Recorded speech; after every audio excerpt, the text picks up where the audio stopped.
Welcome back. The pandemic changed a lot last year, and it's continuing to make changes this year.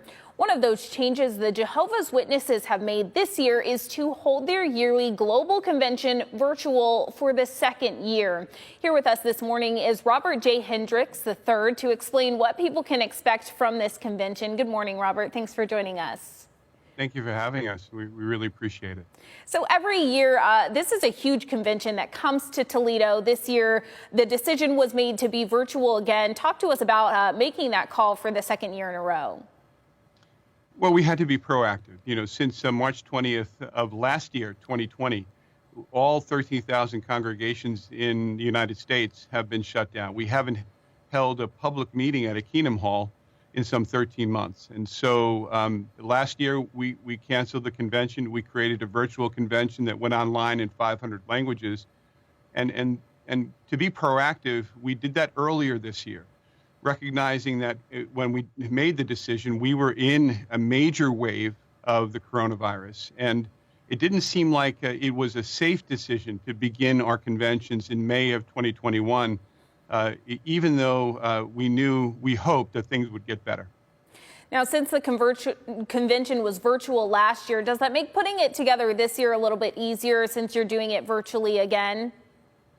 I think so. When you look at last year's convention, we canceled it around this time last year. So it was in the middle of April last year that we canceled it, and we had to record 3 days of content.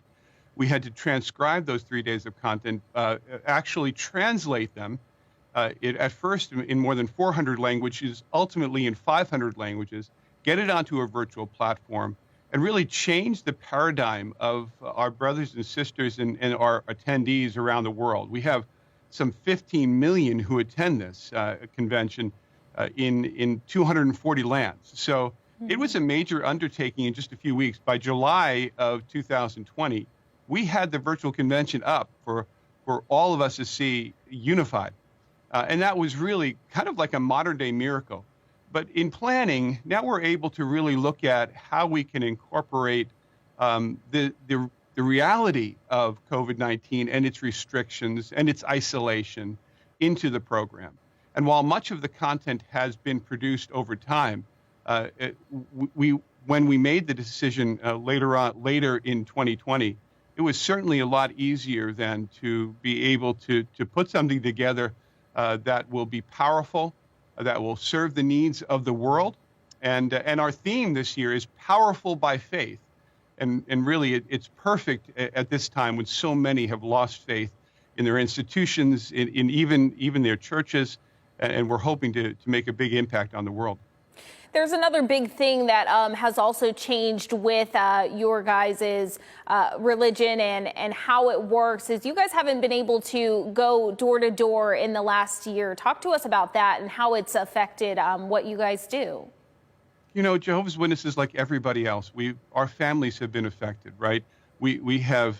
Many of us have lost income. The isolation has affected us. Some of us have lost loved ones to this deadly virus.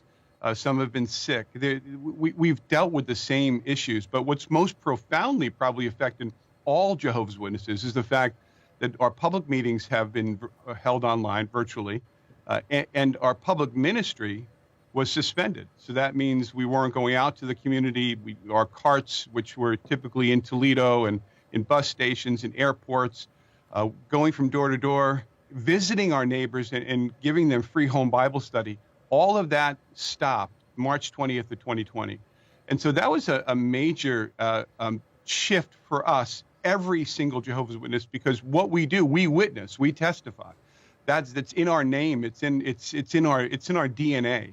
And so we had to begin to look at other ways to do that. And immediately we shifted to comforting letters to our neighbors that were really sent to them to comfort them, and also phone calls, making systematic phone calls to our neighbors and communities to bring them comfort and a message of comfort, and directing them to our website and virtual tools on jw.org that is currently in 1,030 languages. Awesome. Thanks so much for joining us, Robert, telling us about all of the changes that have been made, not just with the convention, but also with your guys' organization. Thank you, Callie. Thanks for having us.